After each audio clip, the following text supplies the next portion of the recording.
Dr. John Delony is a best-selling author, mental health expert, and host of The John Delony Show. He has 2 PhDs, over 2 decades of experience in counseling, crisis response, and higher education.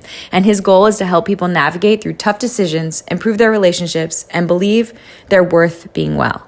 He's the author of 2 best-selling books, Own Your Past, Change Your Future, and Redefining Anxiety. And today we talk about his new book, Building a Non-Anxious Life, and his authentic and applicable real-world takeaways for managing anxiety. I loved this book and I love this episode. You guys have to tune in. Okay, John. Well, I just fully gushed at you before we started taping this podcast, but I read your new book, Building a Non-Anxious Life, in, like I told you, less than 48 hours. It resonated so deeply with me based on the way I was raised and my family and what I strive for as an entrepreneur and a mom of 3 boys under 5. I need a non-anxious life. And I found you through Rachel Cruz. And I loved having her on the podcast because she talks about, controlling your finances and having freedom with finances. And she's taught me so much about that. And I know her dad has taught my dad so much about that. So to see that he was the forward in your book, I feel like I'm having a full circle moment here, but thank you for your time, because I know it could be spent on so many other podcasts and creating product and sharing communications on your own platform. But I really, really appreciate it. I'm so excited. No, I wouldn't miss this for the world. I'm so grateful that you opened your house up. That's just so kind. I appreciate you. Yeah. So let's. And by the way, I'm going to clip that little part that you said something nice. I'm going to show it to my 7-year-old daughter because she thinks I'm the biggest nerd that's ever lived. I'm going to be like, see, I told you. Thank you so much. I think, being a daughter, and my dad had 3 girls, you're going to ride that roller coaster of, I'm embarrassed by you. You're the coolest guy in the whole world. I love you so much. And the way that you show up for your kids, I have such a good relationship with my dad because he is committed to the things you talk about in the non-anxious life. It's the best gift you can ever give to her. She's going to pick a better partner because of the effort and the boundaries that you've created in your life to show up for her. So I just want to recognize that. I need that. What'd she say like 2 nights ago? She said, and I quote, through clenched fist and tears, whenever I call for you, you're never there for me. And she ran upstairs and I was like, is this Dawson's Creek? Like, what are we doing? And then like 30 minutes later, she crawled into my lap and we were reading a book and it was the greatest moment of my life. Right. So yeah, a roller coaster. I appreciate that analogy. I love it. Thank you. But trust me, like 40-year-old woman, and my dad's like still the guy that teases me and I joke around with him, but he's like my constant. So so good. That's incredible. Okay. I'll keep hanging in there. Okay. So, but John, it wasn't always like this for you, right? I read about that in your book. Can you tell me a little bit about your background and your experience with anxiety and kind of a little bit of your story so we can set the stage for the listeners? Yeah. So really quickly, I grew up in Houston, Texas. My dad was a homicide detective and a SWAT hostage negotiator. So he was like a big bad dude. And my mom was a stay-at-home mom, and her particular faith tradition, she wasn't allowed to go to college, right? So she was a stay-at-home mom, and dad did his thing. And I remember I got very vivid memories with him putting on his bulletproof vest and getting like that little, kind of cocky grin those guys get. And he would get in the car and drive downtown when there was a bomb threat or when someone was going to jump off a building or something like that. And also, the untold story was there was many times in my childhood when my family, who lived in a very modest house, my mom and dad shared one car. We couldn't afford groceries. And my dad would put an ATM card in the machine, knowing there's no money in the account, just hoping they would let him out and he would pay the penalty the next month, right? Which is how those who struggle with financial insecurity just end up getting deeper and deeper into mess. And then halfway through my childhood, he became a minister. My mom, with my dad's encouragement, got real courageous, and she took her first community college class. And so she kept going all the way through, and she graduated with her PhD at 57. My dad became a minister, and there was still seasons when we couldn't afford groceries. And so I got a kind of a stamp on my soul as an 18-year-old. If this is what the public thinks about public service, I'm out. I don't want to have a house where my kids don't know where their groceries come from. And instead of being healthy about it, I hit the pendulum the other way and I chased titles and degrees. It sounds really cool to put on a resume. You have 2 PhDs. What that means in reality is I don't have a lot of friends. And I was chasing with every ounce of my being affirmation. And so I got a good paycheck, and I got a fancy pants job that wasn't enough. So I took another job as a researcher on top of being a dean of students. And then I added another thing, and it was this constant going and going. And my wife was wonderful, and she was brilliant. She was a Dr. Delony long before I was. And I had a healthy 2-year-old son. And ultimately my body said, hey, I've been trying to get your attention for a couple of years now. I'm out. I quit. And what I didn't have after that moment was a psychology for what comes next. I know that a 6'2", 200-pound Texas male who has a brilliant, awesome wife, a healthy kid, and a great job on paper should not have a body that's saying, I quit. And also I had a picture of my dad. And also I spent most of my time working with students who are on the margins of they had come from different backgrounds. They were struggling in different ways. They've been kicked out of their homes, et cetera. And I just began to 30,000 foot it. And I was like, oh, dude, everybody's falling apart. Those who have everything, those who have nothing. And so I ended up, my wife and I moved and I kind of started rebuilding my life from the floor up as an anxious mess who at the same time had about everything. And as I pulled the layers back on that onion, I realized we've just created a world for ourselves that our bodies aren't designed to live in. And there is no way to win the game that we're currently playing because the finish line keeps moving and the rules keep changing and the shape of the ball keeps changing and the net and the goal keeps changing. And the only true way out of this nonsense is to quit playing a game and go do something completely different. And I like to tell this anytime I'm talking to somebody and they're asking me about the nature of building something new, of building a non-anxious life. It's this. More people than ever before in human history right now are under the care of a licensed mental health professional. That's my tribe. That's my gang. More people than ever before in human history are being medicated for some sort of mental health, something or other. And how many Instagram followers do you have? Like 1 million? I mean, you got a bunch, right? Let's say 1 million. Okay, only half. You got 500,000 people. I'm an accidental influencer. I didn't. I'm so whatever. Grateful for this. I'm so grateful for this. But you sent me your vision board before this. I know you've been dreaming about this since you were 9. No, I know, but the idea that a human being has a magic wand in their pocket that they can push a button and communicate with 500,000 people, that's insane. If you think back to human history before right now, right? We have everything, and yet we are more anxious and more depressed and more ADHD and more OCD. Our bodies are simply trying to get our attention that, hey, the world we've created for ourselves is not sustainable. It's going to end in ash. And so I started about a decade ago with a scary question. What if we're not broken? What if our bodies are working exactly as they're supposed to? What does that mean about the environment we've put them in? And what do we do next? Can we talk a little bit about that environment? We talk all of it. Yeah. What is I think people expect, especially someone look at your resume. Okay. You have 2 PhDs, you have a lovely wife, a healthy child, a home, and you don't feel like you should feel anxious. There are so many clients that I work with today, so many people that I interview for this podcast that are dealing with that same reality. What are the inputs that are creating this life? And we'll go into how do we build that non-anxious life? I think, if I was to pull the strings on it, number one, I would say anybody who tells you that they have the thing, they're selling you snake oil, just move on, right? I think it's so complex and so maniacal. If I had to pick 2 big, huge shifts in human history, one is we've created the loneliest generation in human history.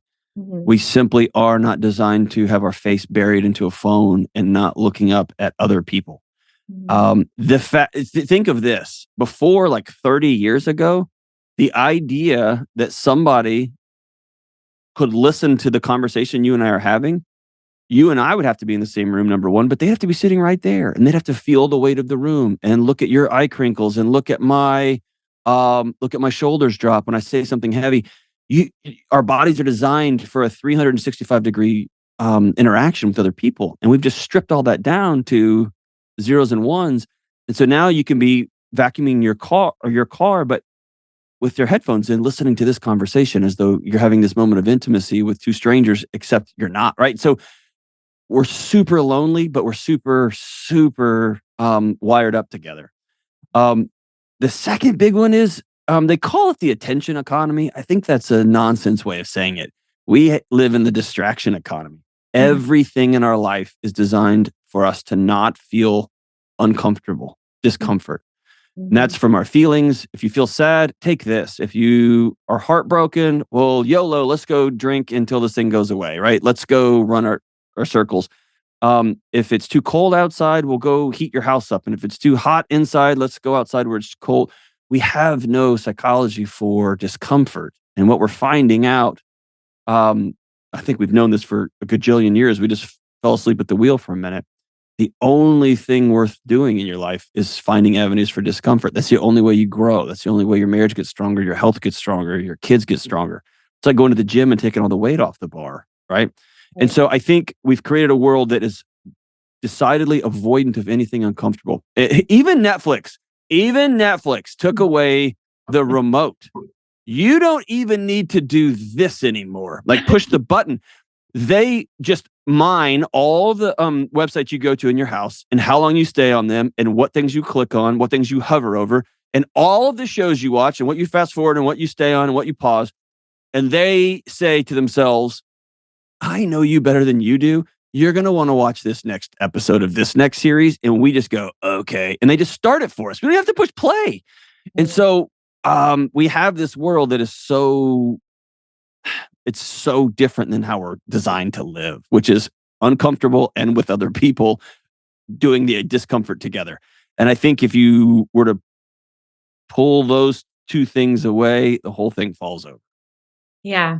It's just, I mean, that resonates with me because I think the discomfort can still be there for so many people. It's in our relationships, for example, but we're just distracting ourselves away from them. And Here's the thing. This is important. If you can I can sit by my wife, me on my phone, her on her iPad, and we can both be in the air conditioning in a nice house with a healthy bank account. My body knows that my marriage is failing. Mhm. My body knows that she is distant from me. And so it would be failing me if it let me just sleep all night Mhm. because my partner and I are falling apart despite all how fancy the Suburban is we drive and how much food we have in our fridge and how fancy the degrees are on my wall. My body knows. And so I think there's this attention. We're in the distraction economy. None of us have a path for what is our body trying to tell us right now? And what do we do with that information? And no one's taking the time to do it, but in your book, Right. you Yeah. help Yeah. people do that. And you're like, "Hey, let's have some fun going to the uncomfortable places and It's not fun. It's the unearthing." worst. It's the worst, right?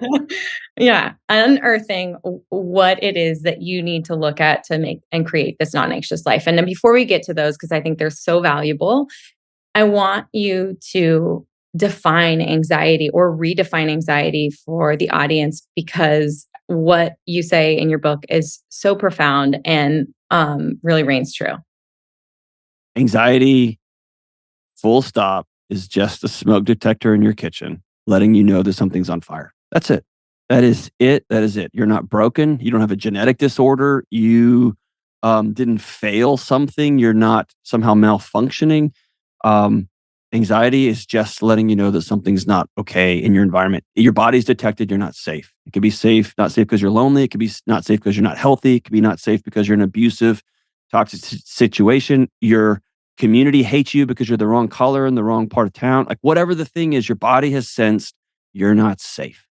And it's just trying to get your attention. And so our culture is designed to figure out how to get the batteries out of the machine and silence that alarm instead of dealing with the fires in your living room. And it's cool. We know how to silence it. You can silence it with alcohol. You can silence it with more money and busyness. You can silence it with pornography. You can silence it with any number of things, but your house is going to burn down around you. And so I like to think of anxiety as a co-pilot, as a partner. It's out ahead of us going, hey, there's turbulence ahead. I feel it right now. And it gives me some opportunity to change course. Mhm. I'd say for me personally, I grew up and didn't feel a lot of anxiety. I was very lucky and privileged to have parents that were married. And, we talked about this before the show. I think my life would have been a little bit different. My dad decided at 5 years old to stop drinking alcohol. He was an entrepreneur. And my mom said when I was little, she didn't know that he was, no one could tell that he was drinking a lot, but my dad could probably finish a 12er of Coors Light and everyone would be like, Steve's so fun. And he's always so fun. My dad is just as fun sober as he is. My mom says as he ever was when he was drinking, which I'm really lucky for. He's a tease and he's, the dad of 3 girls, but he was an entrepreneur. And what comes with entrepreneurship or setting out on your own course is the anxiety of providing for his family and not knowing what is ahead of him and not having that stability of maybe a 401k or a company car, or the luxuries of potentially working for someone else and not having to worry about how to get that done. And I was lucky enough that he saw the writing on the wall in his family history and said, I'm going to stop drinking and I am going to show up and try to build this non-anxious life. And so when I was reading your book, and we talked about this before the show started, so many of these buckets were modeled for me. But what's so interesting is I never really thought that I needed to follow in my dad's footsteps or that I would need a book like yours. No offense. None taken. But, in the last couple of years, I have 3 boys under 5. I am the breadwinner and only income in my family. I purchased a home for our family 2 years ago and went through renovations. And I'm responsible for now having 3 children, having cars that are large enough to fit said children, Right. along with car seats and all of the rest. And I went, well, I'm not an anxious person. Like I've always been not a A+ perfect type personality, but more of like a B+, get involved, like, whatever the case may be. And what I realized full stop in the last 18 months, 2 years was that when we purchased the home and I had to start to go through renovations and provide in a way that I had never had to do before, that the anxiety hit me like a truck. Mm-hmm. And it was very uncomfortable, something I wasn't used to dealing with. And going back to some of the things that you talk about in your book, like not purchasing things, being a minimalist. I craved that. I was like, I don't need anything. What do we really need? How do I simplify? And I told you that I had Rachel Cruz on the podcast. I was the person in prior years that would say, oh, my mortgage is 2.8%. I'm going to ride that ride that as long as I can. That's free money. Or right. If I had a deal on a car for a lease, I would never buy it for cash. But when you realize, when you take on more and more and the anxiety starts to creep, it is like a noose around your neck that you have to get rid of. So I just have to say, everything that you put in this book, I never thought I needed, but you've done such an amazing job of categorizing what buckets we need to look at to really get that noose off. So I'm really grateful. Thank you. Yeah. Did it ever occur to you when you were doing your renovations that and you started, you just laid out a number of different things that I would just nod and say, if you're not feeling anxious, you should probably go to a doctor because your body's not working right. You had a lot going on, right? Yeah. And I think about your dad, and we were talking offline. He was an entrepreneur, which means, every day he wakes up excited and terrified, right? Mm-hmm. But he also over here made the decision, I'm never, ever, ever going to owe anybody any money, ever. Mm-hmm. So I will always be the one who decides what I do tomorrow, not the Toyota Motor Company. Mm-hmm. I'm not going to let a mortgage company tell me and my family what jobs I have to take or not take because I don't owe anybody any money. And so building a non-anxious life is not about not being stressed. It's not about not being busy. Mom's still going to get sick. You're still going to have loved ones pass away. That's life. It's about, what if I built capacity so that I could go do these amazing, wild, fun, cool things? And it's just a complete reframe. Well, I want to reframe for our audience. Can we talk about the 6 daily choices broadly, and then we can dive into them? Yeah. So ultimately, what I tried to do is reverse engineer this for me. Mm-hmm. If I've got all the nerd stuff and all of the ancient stuff, how would I put this down and give somebody a roadmap? Give a single mom with 2 kids who's just trying to stay above water, or a guy who's an over the road trucker who's got 2 boys and he wants to be a present dad. He heard that sentence. He doesn't even know what that looks like and wouldn't know where to start. And Mhm. so it's really just a roadmap to say, if you take care of these things, and by the way, if you're a mom with 3 kids under 5, the last thing you need is another list of 6 more things you need to do today. It's not that kind of list. No. I like to think of it like this. We all agreed that, like, I don't know, like, you can't brush your teeth so awesome on a Friday that you can wait until like next Tuesday to do it again. You have to brush your teeth twice a day so that you don't have bad breath and so that you can be kissable and so you don't get cavities. And then one day, if you start to have really bad breath, you have a tooth infection and you need to go to the doctor and get that checked out. And so this is about recalibrating the alarm systems in our bodies. And so really quickly, I'll buzz through them. And any one of these you want me to stop and dig in on. I'm kind of like a nerd and I just want to show everybody pictures of my new baby. And so, but other people are like, oh, okay, it's another baby. So I could talk about it too much, but No. really quick, we talked about distraction. You have to choose reality because your body is solving for reality 24/7, 365. It knows that you're broke. Mhm. It doesn't matter if you make $650,000. If your mortgage is $3 million and you have $150,000 in car loans and student loans still, you're broke, right? And so your body knows that and it's trying to solve for that 24/7. So you have to choose reality. What's the state of my marriage? What's the state of my physical health? What's the state of my nutrition? What's the state of my finances, my relationship with my kids? I've got to choose reality. And for many of us, myself included, that included trips to the doctor, that included trips to a nutritionist, that included trips to an accountant. I had to go change the way I was living my life because I was so distracted. Look over here, look over here. Second one is, we talked about this, you have to choose connection. I wish it wasn't the case. I grew up with the West Texas myth there in Texas where I grew up. Like, I'll just get her done and I have a plug of chow in my mouth and I ride my horse to it. It's just not true. Mhm. We cannot do life by ourselves. I don't care if you're an introvert, an extrovert. I don't care. You have to have people in your life that you meet with regularly that I can call in the middle of the night. The Mhm. third one is choosing freedom. Um, and I don't mean like American flag underoos and like pew pew. I mean, choose freedom. Who's telling you what to do with your life? Is it your mother-in-law? Is it a bank? Is it the government? Who is in control of your life? And the nerd word is agency. When your body detects that somebody else is in control of your life, it will make you anxious. It will sound the alarms until you get back in the driver's seat of your own life. Um, Another part of freedom is calendar insanity, clutter insanity. I've got so much junk in my house that's mostly a giant virtue signal. All the books, like, I'm done with college. I have Mhm. so many books just so that people can walk by and see like how smart that guy is.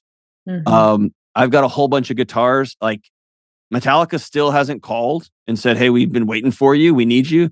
And I like playing music and playing music's fun, but man, I got a lot of guitars that talk to me under their breath every day. Hey, are you not gonna play us anymore? Is that what we're gonna do? Or clothes? You're just, oh, remember you used to work out and used to be able to wear us? That was cool.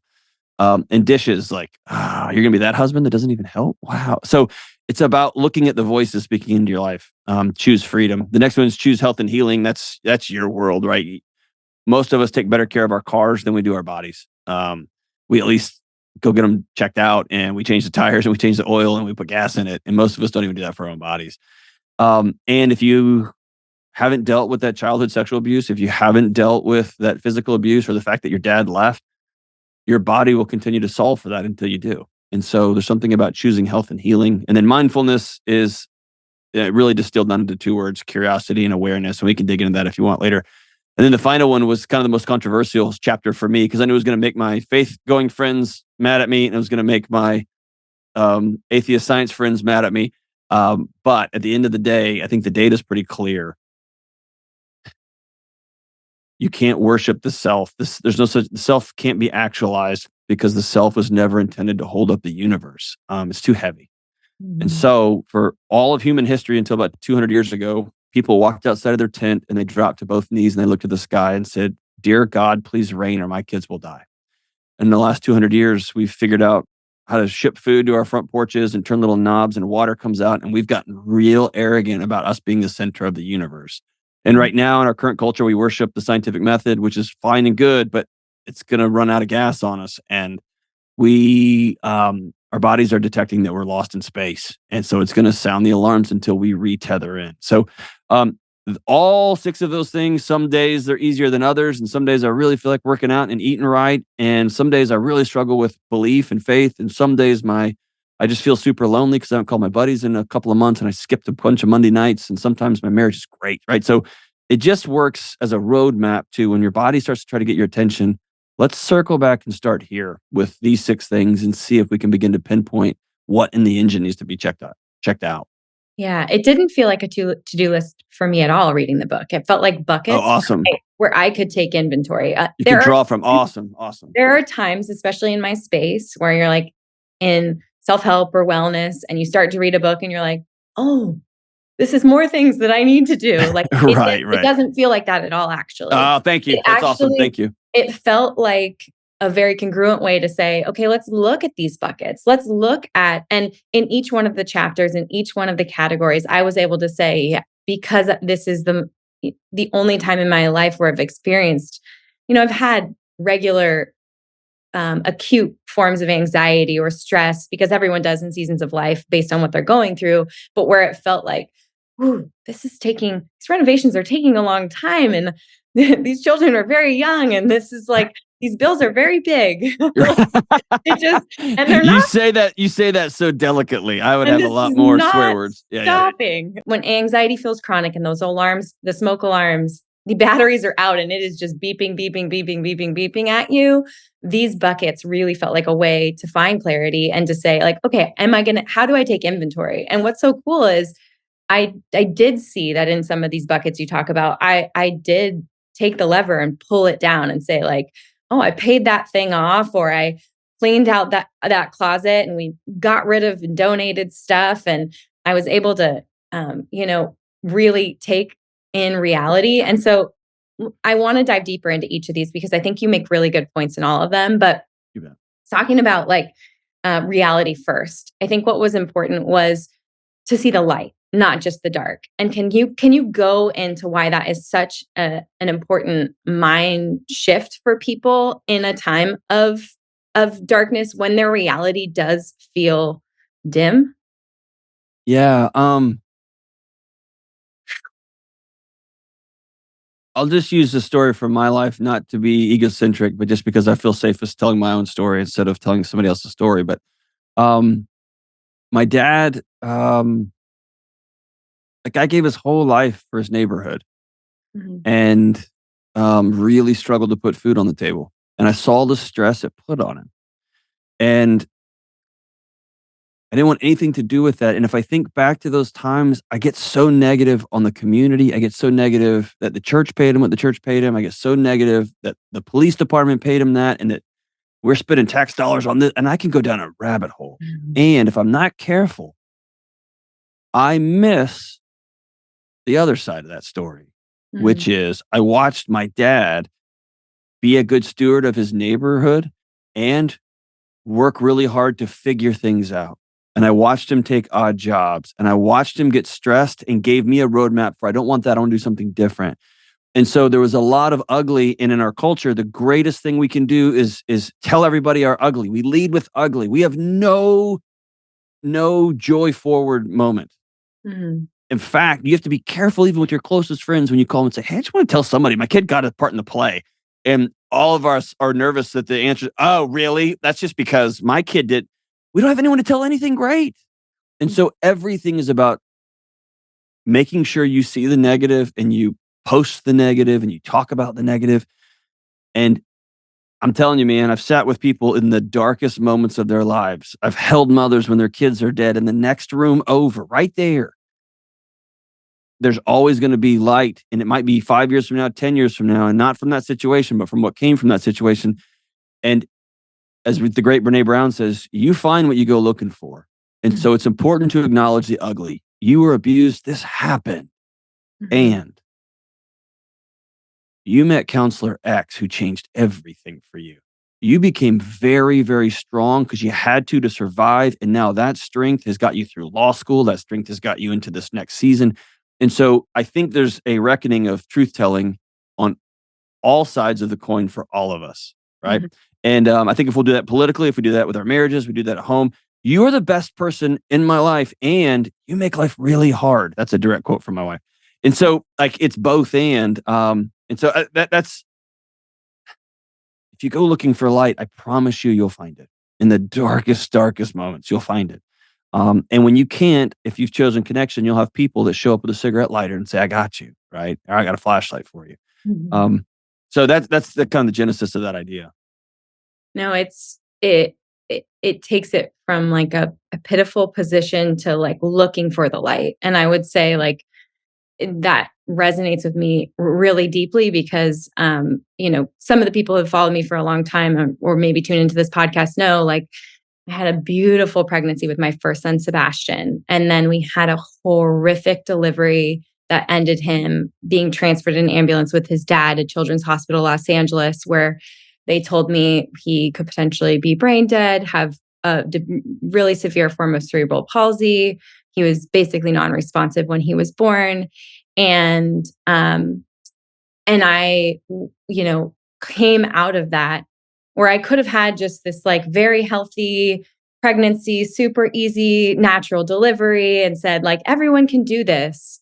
Um, I went through trauma Mhm. and have been able to come out of that and in a place of being an example for wellness or a holistic lifestyle, say, this is your body, this is your life. You have a delivery that you feel safest in and that is right for you, and be an advocate for moms in that space. I'm so lucky and Mm. blessed that Sebastian is a healthy, almost little 5-year-old.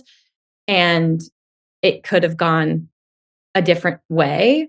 But in those hours, I've never had more clarity around making the right decision with my husband and having him as my partner, trusting in God and like knowing that I was on the floor praying as hard as I've ever prayed in my entire life. Like everything became clear to me that what is the most important is family, faith, and health. And to look and say, like, these are like from that reality, which was so traumatic, I'm able to stand up and advocate for women to find what is right for them in their birth plan. So I love that you mentioned Brene Brown because it's really truly about how we're able to find that light and show up for our community in a way that maybe we weren't even equipped to do prior to those trials and tribulations that we go through in our life. Yeah, and I would even expand the circle a little bit. Um, if you and I were just sitting down having nachos somewhere, I would ask you like, they'd be healthy nachos, of course. I would. It sounds like you got to see your husband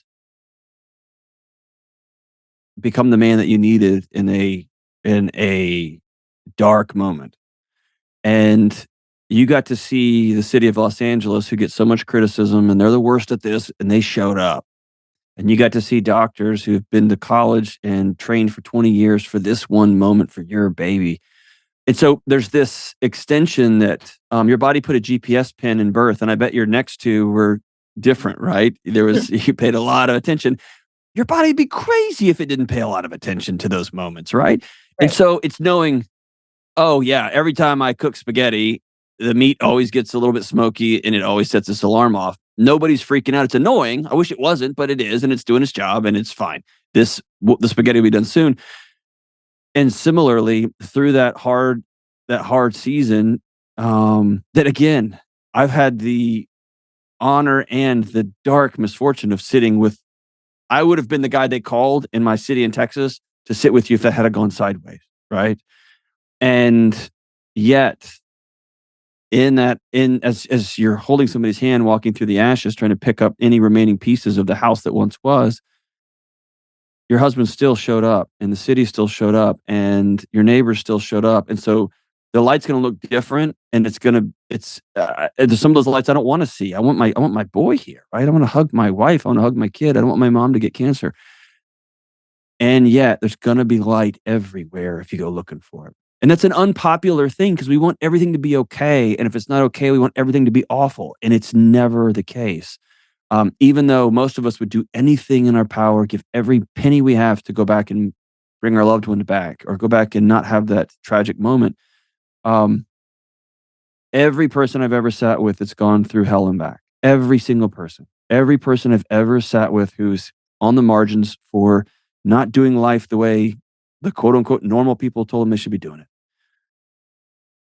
We weep together. We laugh together. We figure out what happened. How can this not happen again? And then we always land on the same question. What are we going to do now? What are you going to do now?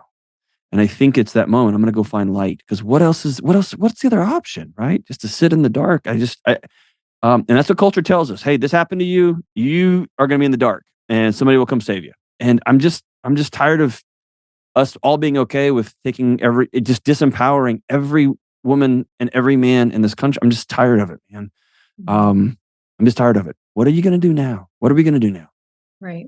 And you bring up such a good point that so much of the light is the community. And that's, that connection and community is the next, is your next category. And we can't do it alone. Looking back on the traumatic moments that I have had in my life or the stressful moments I have had in my life, I can't do those without my husband. I can't do those without my parents or my sisters or my high school soccer friends, and when I am pulled away from them, even though I'm my own person, I feel I don't feel like myself.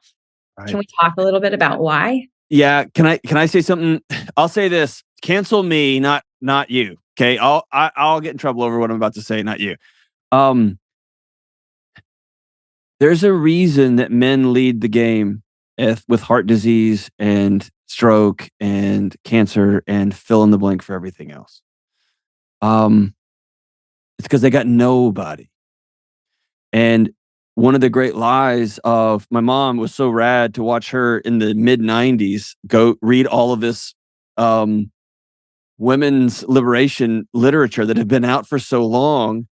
And you got to remember, my mom got married in 1970. It was not until 1973 that by law, she was allowed to get a checking account without my dad's signature on it. This is my mom. It sounds like 2,000 years ago. My mom couldn't even get a checking account, much less a mortgage by herself, right? And so this is all super real. But the lie my mom was told was that now that you can do these things, you don't need anybody for anything. And you and I both work with women who have bought that hook, line, and sinker. I can have this job. I can have this body. I can have this marriage. I can be this kind of parent. I can keep this kind of house. And I don't have to compromise on any of the standards. And if I do, it's their fault. And you and I both work with women who are falling to pieces. And so what you just said was so revolutionary. I mean, it was like Rage Against the Machine. I can't do this without my husband and my parents and my sister and my friends. That is the sentence that will heal the next generation. And I say it to men all the time, you too. If you will get a gang, if you'll get a group of guys that you can sit down with and say, dude, I'm really freaked out. I'm scared. Instead of going to your drink, instead of working 180 hours a week, instead of finding somebody else that's not your wife to try to do life with, if you'll stop doing those numbing behaviors and sit down and actually say the words out loud, dude, I'm freaked out about the economy. That's where healing comes in. And then your brain works normal. It works right. You can start to see the light. And when you don't have the light, your friends will show up with their lights and say, I got you. And that's how we're designed to work. You cannot do life by yourself, period. It doesn't feel good. And I do see it with men. Chris, he has his college buddies and his high school bestie. He's has some long-term friends and they have their little snarky group chat. And I know you talk about your sharing memes with your guys via text. Yeah, those group chats are killing us. They're killing us. But you need half the time when it's so-and-so is going to go watch the game. And he's like, but we've got bedtime and we've got the boys. He never takes time for himself. Right. And and we're definitely very involved with our children are super young. So our day nights aren't as consistent as we will hope that we will make them in the future. They right? will be. Trust me, they But will they be. will be. They You're will at the be. season of life. Your life's a blender without the top on it. That's just part of it, right? Yeah. Pretty much nailing it. Yes. Yeah. But when those come through, few and far between, where they're like, it's the fantasy football draft. And he's like, I'll just do it from here. I'll just do it from here. It's 45 minutes away, And I'm like, I know we live in the burbs now, but get in the car and drive to your friends. Good for you. I get a better version of you when you've done those things. And I think we all need that. I'm clapping for you. So I look at the long-term text threads with my friends from high school. That is the nutritional equivalency of Twinkies. It has calories. And if I eat enough of them, it's going to kill me. And here's why. I think I touched on this in the book. And if I didn't, I should have. I think that the reason men get together and still talk about the old football plays, and I think women get together and talk about the old volleyball plays and the old, remember this time? And oh my gosh, remember that time we drank so much? And I think that's because that was the last time we were a part of something bigger than ourselves. Mm-hmm. And it's so much easier, like you just said, to not take the 45-minute trip, to sit in a room, be loud, be obnoxious, be off color, eat something that's terrible for us. It's going to cost us 3 days of sleep, but it's with the gang. Your body goes, whew. My wife is very similar to yours. If there's a concert, she'll tell me, you need to go to this. Take your friends. And at first I was like, are you cheating on me? And she's like, no, I get a better you. I do play in a band here in town, and I have no time for that. And she says every time, I get a better husband and my kids get a better dad when you spend a couple hours a week playing music with your buddies. And so there's, and vice versa, right? So I'm always wanting her to go do some things too. Most couples with small kids, they end up looking at each other and try to make their partner responsible for all those other needs. And then you end up drowning your partner, and you end up co-parenting your house or co-managing your house, like Jim Halpert and Dwight. And you co-manage, and then that's when somebody at work is kind of funny and texts you something hilarious, and now you're off to the races because they make you feel alive, right? Mm-hmm. And so it's getting way upstream of that before it happens to say, you go be with your friends, I'll be with my friends. You and I, even if it's only once a month, because we're just in chaos stage, we'll figure it out. Most of us can do a lot if we have a plan. Most of us just don't have a plan. We're pretty unintentional, and life just blows us down the road like a tumbleweed. Well, I think that's the point you're making in this book, is we're being unintentional. If not managed, things go south. And if you don't take inventory of where you're at and create an action plan to kind of right the ship or get ahead of it, then we're kind of falling short. So let's talk about the ways that we can prevent falling short in the category of freedom. Dave and I, Rachel's dad and I were one night just hanging out, and I pulled up a picture of, this is what nerds do when they hang out. I pulled up a picture of the stock market over the last 100 years. Mm-hmm. And it looked strikingly familiar. And I don't have a finance background at all. I'm coming from the mental health world. And so I pulled up a picture of the mental health diagnostics of the last 100 years. Mm-hmm. And included in that list was men going to prison. And if you look at the diagnostics, it will show that women are more depressed than men and women are more anxious than men. I think that's completely false.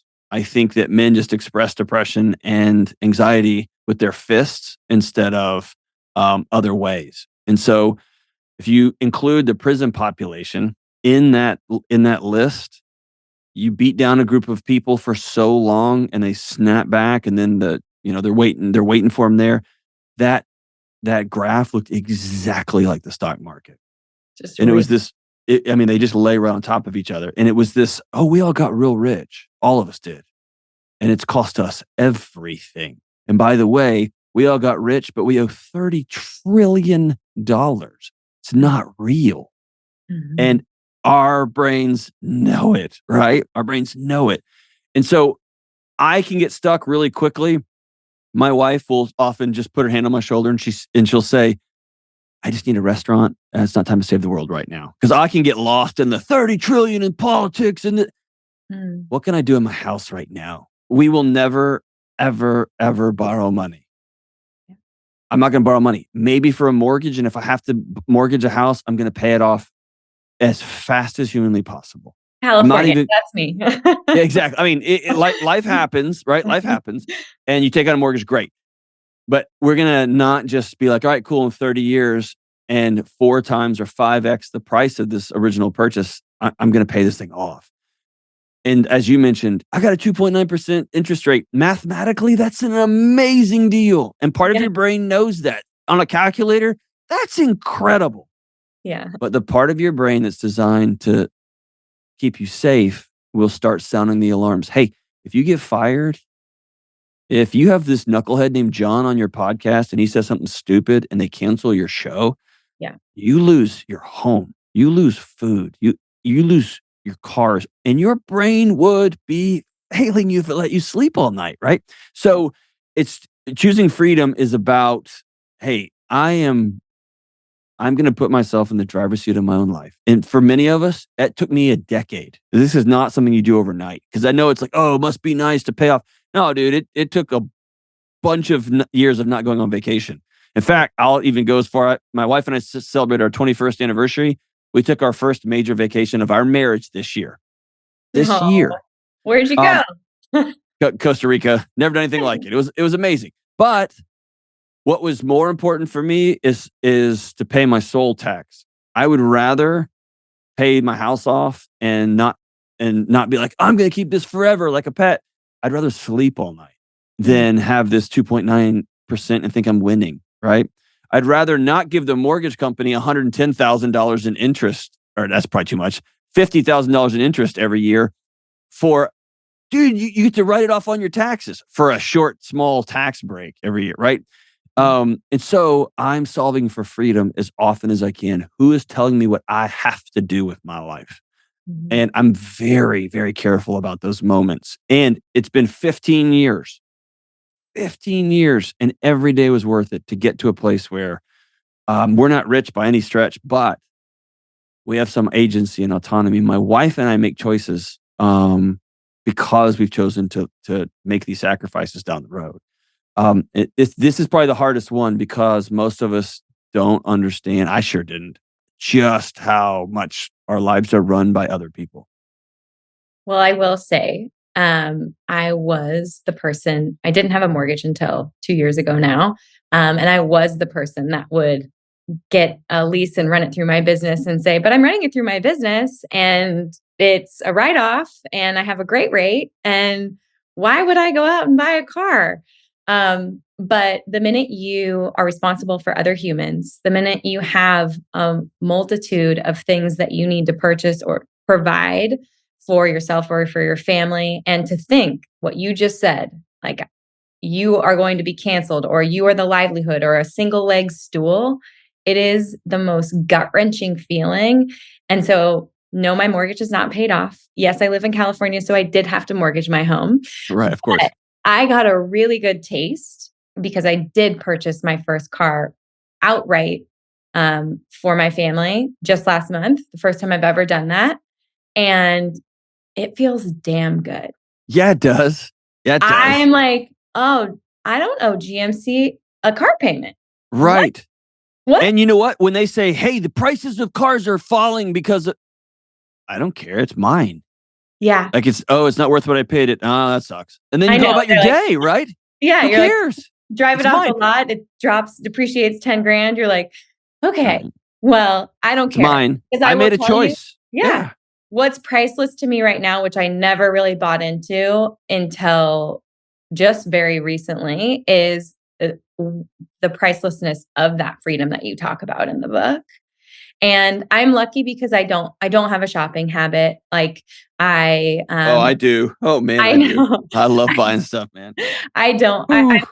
Clothing for I have a wellness shopping habit. I like infrared saunas and things like that. But my wife calls them my gadgets. She's like, "Oh, good, we got some more gadgets." Yeah, like I'm all in with you on those. But I think I have one designer bag that was given to me by my manager. I'm very lucky. Thank you, Entrenick.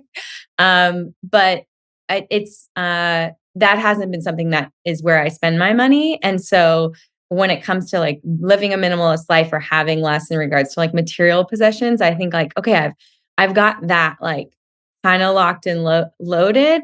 But knowing like the freedom of what is ahead, if I can get this mortgage paid off, would be, whew, I'd be ready to take a vacation, John. I'm telling you, right? But then you can just be silly with the vacation, Yeah. right? And here's the other thing underneath all that, that I didn't fully register.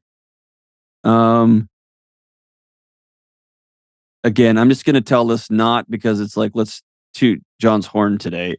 I just know my story, right? My son and I knew, because I've worked with adolescents and college students for most of my career. I know that there's going to come a day when my son is going to have hard questions. And if I haven't put the relational equity into that account on the front end, he's going to go to Google, not me. He's going to go to his knuckleheaded buddies, not me. That's my job. And so when he was in 6th grade, we started going to Waffle House every week.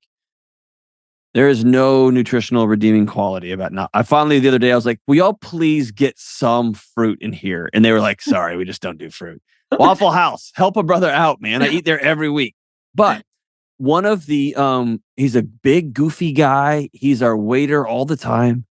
And he mentioned, he's like, hey, guess what? And we were like, what? It was early in the morning on a school morning. And he said, I finally get to move out of this hotel I've been living in. My friend has like a garage apartment that they're going to rent me. And I said, are you able to afford it? And he's like, yeah, it's going to be tight. I've been working really hard for X, Y, and Z. And I've been teaching my son, not through words, but through action, what generosity looks like. And if you don't have a car payment, that means you have another $700 in your pocket. And that means that I winked at my son and said, hey, watch this. And I tipped that guy insanely. And that guy chased me out to the parking lot and picked me up off the ground with a bear hug, because that $100 or $200, whatever it was, changes his life. And my son got to see, oh, that's what generosity is about. You don't pay stuff off so you can get rich. You pay stuff off so you can now really lean in and help your community in dramatic ways.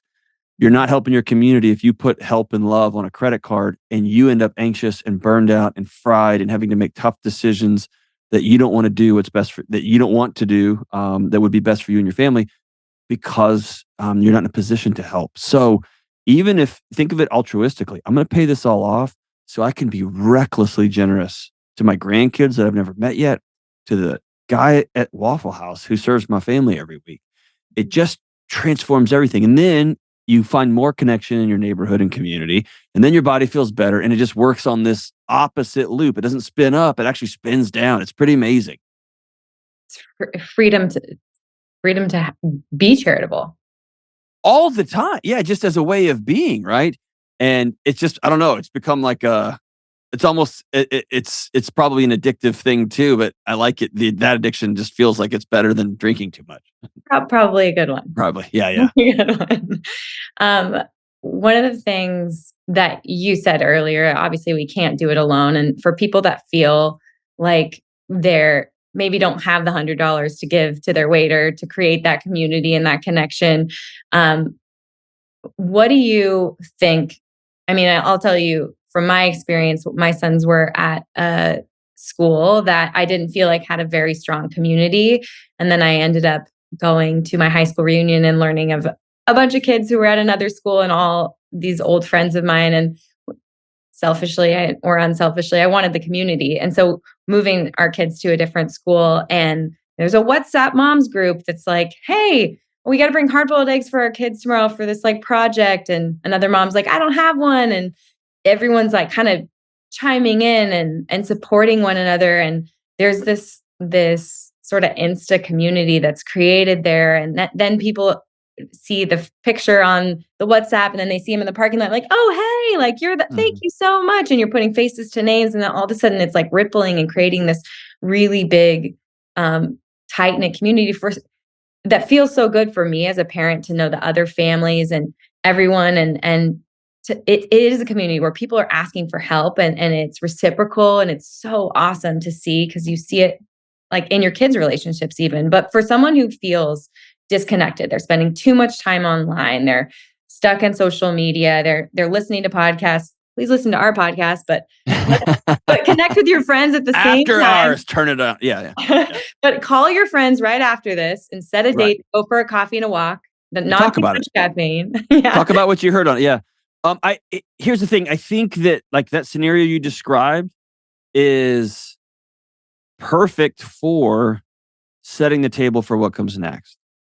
Because from that's a great place to have, okay, I know I've got support out here.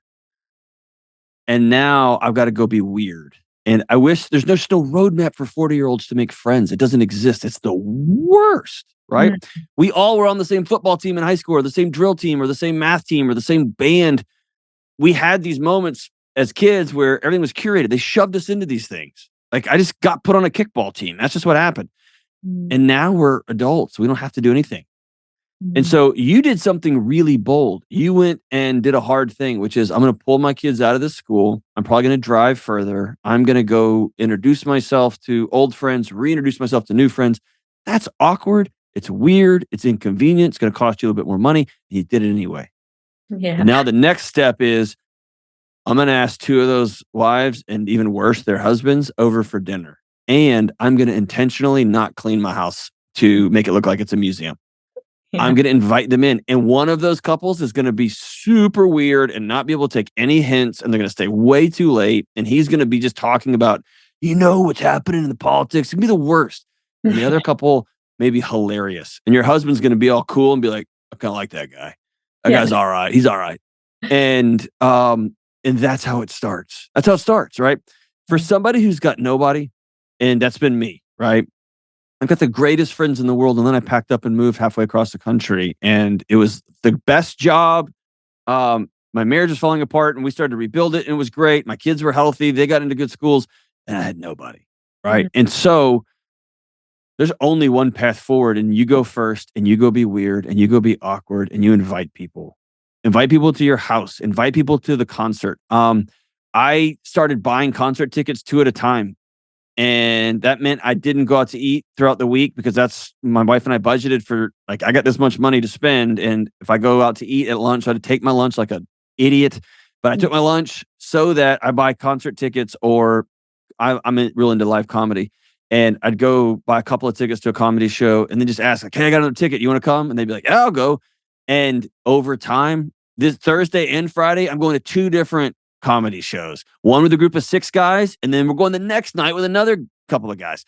So over time I found my people, right? But it was just a matter of, it cost money that I didn't have or didn't want to spend in that way. It cost exhaustion, it cost effort, and it cost being really vulnerable, because there's been some super weird interactions too.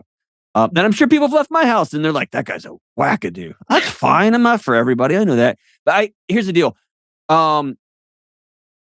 Both sides of my grandparents, and I'm confident your grandparents too, they all smoked when they were young. It's just what people did. They didn't know it was going to kill everybody. And then they learned that it was going to kill everybody. And then they had a choice to make. Are we going to stop smoking, or are we just going to die a miserable, awful lung cancer-y death? I think that's how we are with loneliness right now. Are we going to continue running these long, hilarious, I love them, text threads, and we're just going to Netflix ourselves and lonely ourselves to death? Or are we going to have the text threads that are going to lead to, hey, everybody come watch the fights at my house on Saturday. Hey, everybody come. I've got to make a dozen cookies. Bring all of the crap you need to cook, and we're all just going to do it at the same time and drink wine and have fun. Like, whatever the thing is, you got to go be weird and be intentional about connections. It's that life or death. Smoking, very similar. Right. Which sort of brings us, that brings us to your next 2 topics, which is mindfulness and believing in something bigger than yourself. When the universe doesn't revolve around you, and you can be mindful about how you're showing up in your relationships and building and modeling those like really healthy relationships. I will say, my parents did a very good job they're not perfect people by any means, but their expectations of me were practical. And there was a lot of forgiveness and not a lot of shame. And I was really lucky to grow up that way. And I know that, I'm very much human, and in a very anxious state, have found myself snapping at my kids or not connecting or not being present and feeling like, oh wow, like now I have the mortgage and that bill. And and my phone is dinging, and that's emails, which means that's work, which means that's how I'm going to make money for them. And so I'm not really even fully present in those moments. And that's the worst feeling in the whole world. Like, if I want to leave my kids with anything, like any type of legacy, it will be that I am their foundation. I want to be there for them, a solid, present source. And I know that it is effort to do that, but it's only through that mindfulness and not making the world about me that I can even begin to start on that path. But it can be automatic to be pulled into that stuff. And everything is automated. Yeah, absolutely. so can we talk a little bit about the intentional suggestions you have for people in staying mindful and building a relationship of faith? Yeah. So whenever I hear the word mindful, again, I'm a Texas guy that likes to go deer hunting. So yeah, I just roll my eyes like, oh, good. Another big bearded man on a cloud and somebody in yoga pants. Right? That's what I think of. I think of mindfulness.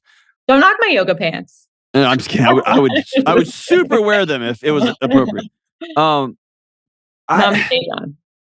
And namaste with you. I actually love yoga. I can't tell my other friends that.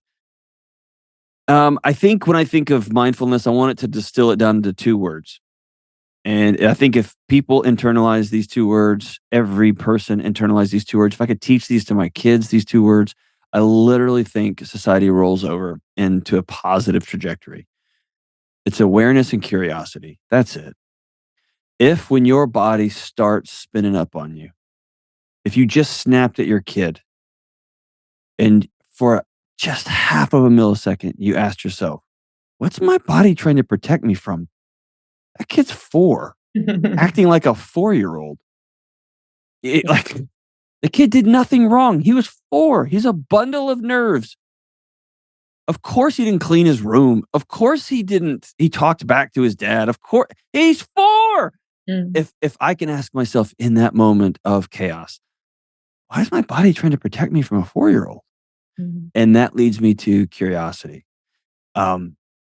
What is it about this moment? Oh, I didn't sleep last night. I've been working. I put us in a financial position where I have to take these jobs because I have no other option. I told my husband or my wife, I'll get dinner. You don't worry about it. And now it's close to dinner and I haven't started and everybody's hungry. And there's this world, or I'm about to get fired because my boss found out this about me, or I got turned down for the promotion again because I'm the wrong color and they don't do that at this. Whatever the thing is, going to war never solves a thing. It just ends up in a pile of bodies, especially inside our own living rooms. And so I'm going to ask myself, what is my body? Why are we getting all spun up? I like her. That's my wife. I like her. Curiousness, like curiosity. Oh, why haven't I had this conversation that I know we need to have? Now I've got an action item in front of me that I can go deal with instead of lashing at my 7-year-old daughter, lashing at my 13-year-old little boy, lashing at the politician, lashing at the whatever. It just tends to clear out really fast the things I can't control and the things I can control. The example I give everybody is you're driving down the 405 there in LA and some dude like in one of those Honda Accord, it's a Honda Civic, but he dropped it really low and it has that like he literally went to a store and was like, I want to give you money and I want you to make my car sound like somebody has really bad indigestion. And they're like, gotcha. And so that guy cuts you off and he's listening to like house music. And you instantly start down that idiot is just doing drugs, listening to terrible music, trying to kill people. He has no regard. These stupid millennials. You can do that, man. And you're going to give yourself a stroke and a heart attack and your body's going to be coursing with cortisol and adrenaline and fight or flight chemicals. Or that guy cuts you off and you grip the steering wheel and you instantly let go. In that moment, you say, dear God, please help him get to the hospital before his wife passes. I get to make up whatever story I want about that guy that just cut me off. He'll never know the story I picked because he's driving really fast in a Too Fast, Too Furious Honda Civic. I'm never going to catch that guy. I get to pick. Do I want to have a stroke or do I want my body to go into a place of empathy and peace? I get to pick. When my wife leaves wet towels out, I get to make up the story. She didn't even care about me. She didn't respect me, the work I'm doing. Oh my gosh, dude. She knows what I think about wet towels. I wonder what happened during this day. I'm going to pick up those towels and I'm going to go see if the dishes are in the sink. So I'm going to knock those out too because her day was hell. I get to pick, I get to make up the story. I get to pick the story. And so mindfulness is just about being aware and then being curious. And it's something you practice over time. And my promise is if you will practice, even after the fact, you snap at your kid, you text that woman back you're not married to, you eat that Twinkie, even though you're with a nutritionist and you're going to lie on your app, like whatever it is, like even a post analysis is good. Being mindful. What was it about that situation that made me grab those gummy candies, that made me spin up, that made me go look at pornography? Like what happened before that moment? And then you start to just be curious about it. And man, that changes everything. And then the final thing about faith, we talked about a little bit, but all the psychological theories, especially the old foundational ones, have this idea of self-actualization. That if you will get safety and security and you will get this and you will get this and you will get this, that one day you can be self-actualized. You can finally be the shining beacon at top of the hill of your own universe. And what we're finding is we have everything and the self can't hold. It can't hold. And we don't have a plan B. And if you don't have a plan B, as the great David Foster Wallace says, you're a being created to worship. And he was an atheist, by the way, and even he knew it, like he saw it. You're going to worship beauty and you're never going to be beautiful enough. And you're going to worship money and you'll never have enough. And you're going to worship shiny things and there will always be another shiny thing for you to go get. You're going to worship power and you're going to find yourself smashing the least of these in our communities. And so you have to be honest about what you worship. And if you worship the self, you end up creating a bubble around yourself where no one can make you uncomfortable. No one can challenge you. And the whole world is supposed to bend to your arc, right? That's our culture. Like I worship me, I worship how I feel, and you have to fix the way you do life because it impedes on me. That's just not how the world works. It's just not how our bodies are designed. And so there's something profound, whether it is I'm a Christian, my family's got a Christian faith, whether it's that, whether it's you're one of my Muslim friends, whether you are one of my dearest atheist friends and my kids play with your kids and we love each other and you believe in the birth and life and death, the resurrection of nature, that I become part of the soil and a tree's going to grow out of it for generations, whatever, you have to believe in something bigger than yourself. And that means you have to let go. And we think belief is gripping tighter to a set of facts, to a set of rules. It's not. Belief is opening your hands and resting in a love that is deeper than any of us can fathom. And from that place, your body can say, all right, they got me. Let's go back in, right? I'm not alone. And that gives your body that ability to go, whew, all right, I'm not holding up the universe. I don't need to sound the alarms anymore. It's like, it's, it takes kind of like my breath away a little bit because it is, it's a softness to the go, go, go of attainment and achievement and drive and enoughness that you just can't uh, like unsee. Or if you're the type of person that is moving to support people or to achieve or to drive, it softens that in a way that lets you let go. And so even with someone who has a a good belief system, or let's just say they have a belief system that makes them feel that softness, they may still feel this drive of, and let's just use examples, putting up Instagram posts, getting another PhD, going on that, getting a bigger house, the car, the thing. How do you, I mean, you're a producer, you've created a big brand, books and a big business. How do you put the brakes on? How do you say enough is enough? Um, I'll tell a story about my wife. And you may have heard me tell this story before, but I worked in education for 20 years, and that meant I just got a paycheck. And so I was on call for 24/7, 365, showing up in the craziest situations. And, but you didn't get paid for what you produced. You just got paid because that they told you I'm going to give you a salary, right? And then when I quit and I started doing this, and as my 13-year-old says, Dad, you're just like a lame YouTuber now. Like, so when I started doing this, um, my boss was like, yeah, whatever you go out and get, I'll share with you. And it was off to the races. He's Mm. like, you want to work 24/7, 365, you're gonna make a lot of money, right? And for a kid trying not to be my dad, You eat what this you felt kill. this felt like, yeah, man, I'll shoot everything now. Let's go hunting all the time. Mm. And ultimately it landed. I had a number one best-selling book, and that was like, okay, cool. Now I'm gonna get some more speaking gigs, and then now I'm gonna do this thing. And then the publishing arm of the company, the media company I work for, Ramsey Solutions, they're like, hey, we need you to get back on the horse and write another book quick while Struck While the Iron's Hot. And I was like, I don't want to write about anxiety. I want to write about friendships or parenting. And they're like, you're going to write about anxiety. And so I started writing this book. And then my manager calls one morning. I'm in my little basement gym. It sounds way cooler than it actually is, but I'm in my little basement gym. And he calls and says, hey, you know, those two speaking gigs you really were bugging me about? And these were like, you got to understand, my wife grew up, both of her parents were elementary school teachers. Neither of us had a lot. And so, and you know, some of these speaking events are really lucrative. They're like, and for a couple of poor kids from Texas, it was just like shapeshifter for us. Right. I got him. He calls and he goes, I got him. And I start cheering my lungs out in the basement. Like, yeah, I'm screaming. I'm so happy. And my wife comes down and she's like, what are you doing? And because normally I have my headphones on and I'm just quiet. And I said, I got this and I got this. I got it. And I'm in the middle of writing a book about anxiety, how to be not anxious, right? Yeah. And normally my wife is very thoughtful and wise and quiet. And so when I say something stupid, which I do regularly, she'll often just get quiet and she'll circle back later and be like, hey, you know the thing you said was really stupid, or that hurt, or that was wrong. And she didn't do that this time. This time Kelly, she came at me, not in a mean or aggressive way, but she walked towards me. And here's what she said.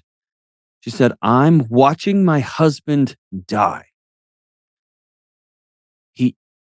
I'm gonna get all choked up again. She said, I'm watching my husband die.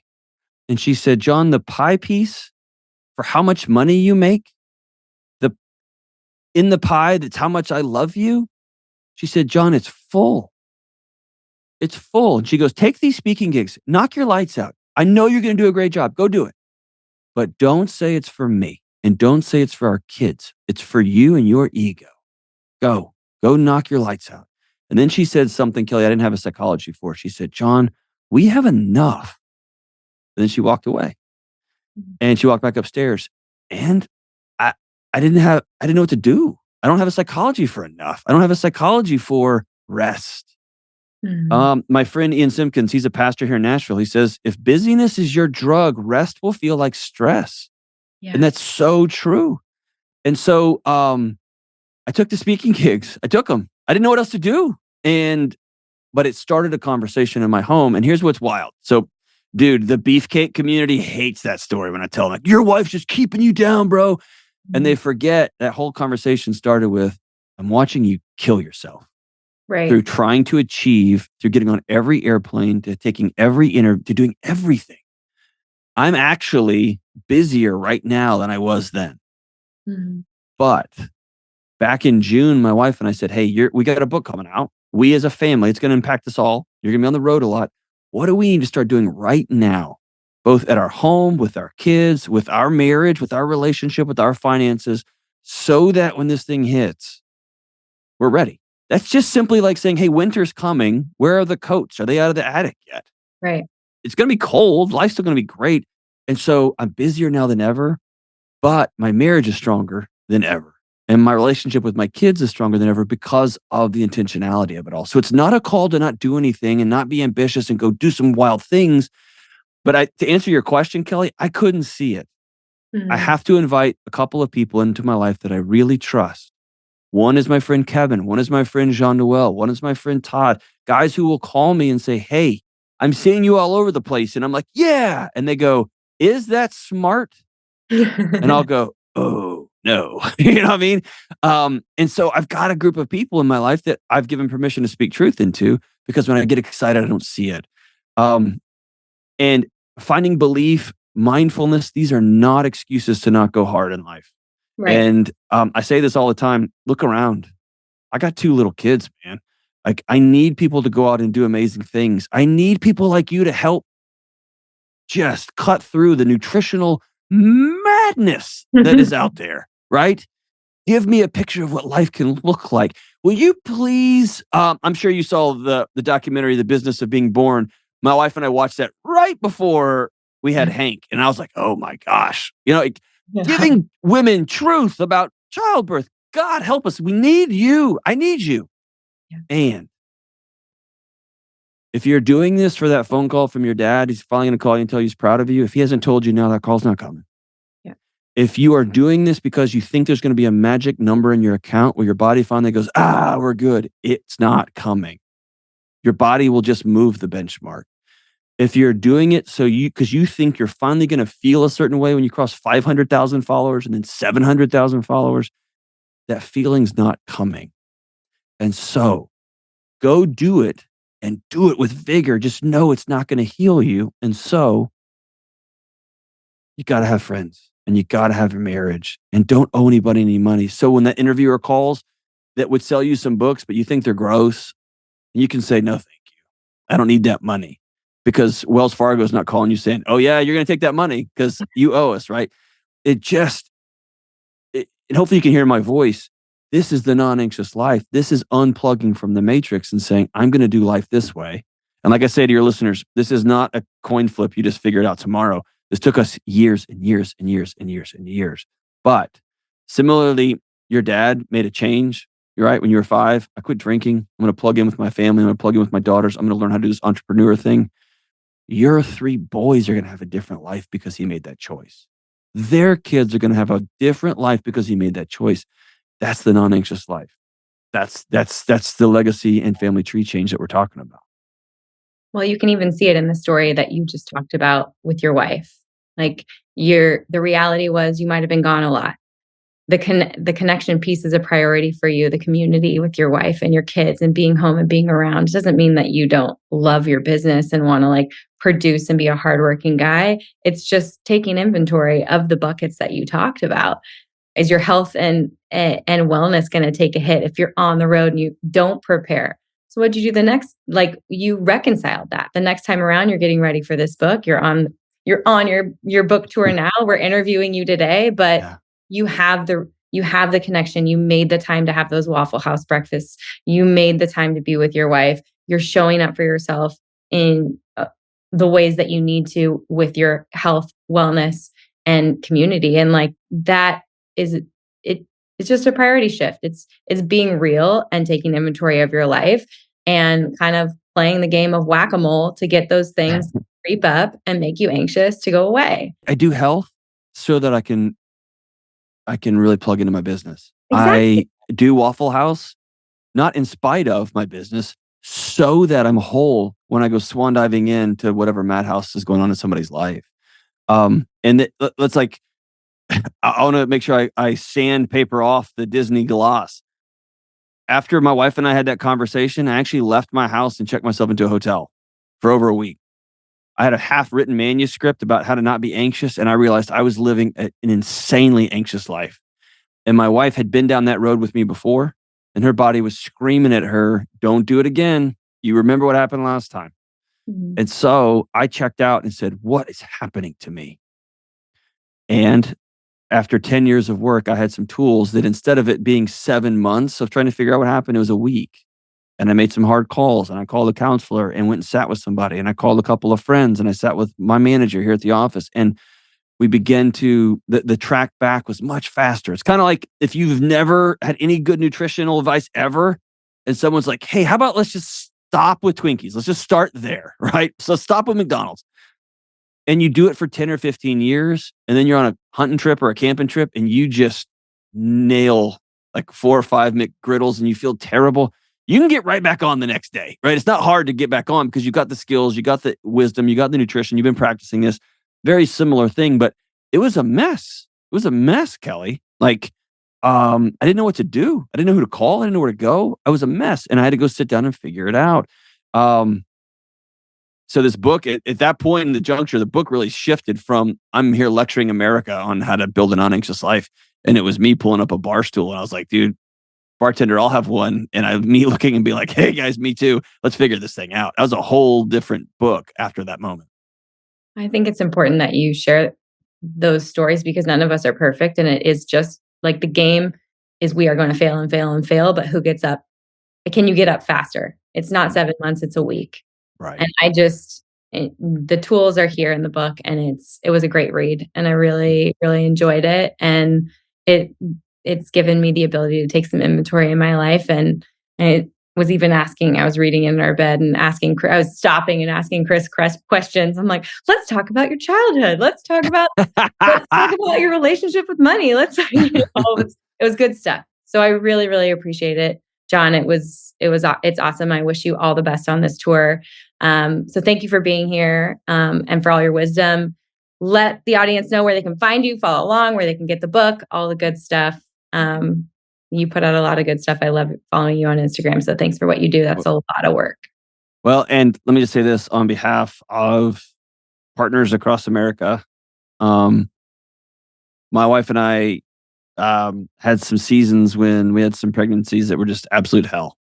And so I want to thank you for wading into what's a dicey, hard, bajillion different voices talking into women's lives and just wrought with guilt and what should I do? And it should be this or that. Thank you for doing that. That means the world to me. I'm grateful for your hospitality. Like being on the other side of just watching the person that I love and I committed my life to just spin out. Thank you for being that person that is reaching and saying, I got you. That just means the world to me. On the internet, you can follow me at John Delony, and you can pick up the book until it comes out October 3rd. If you pre-order it before October 3rd, I've got a bunch of bribes on there to encourage you to pre-order it. But if you wait till October 3rd, it'll be in every store everywhere. So you can just pick it up. And I'm so grateful for you. Thank you, Kelly. My pleasure. Thanks, John.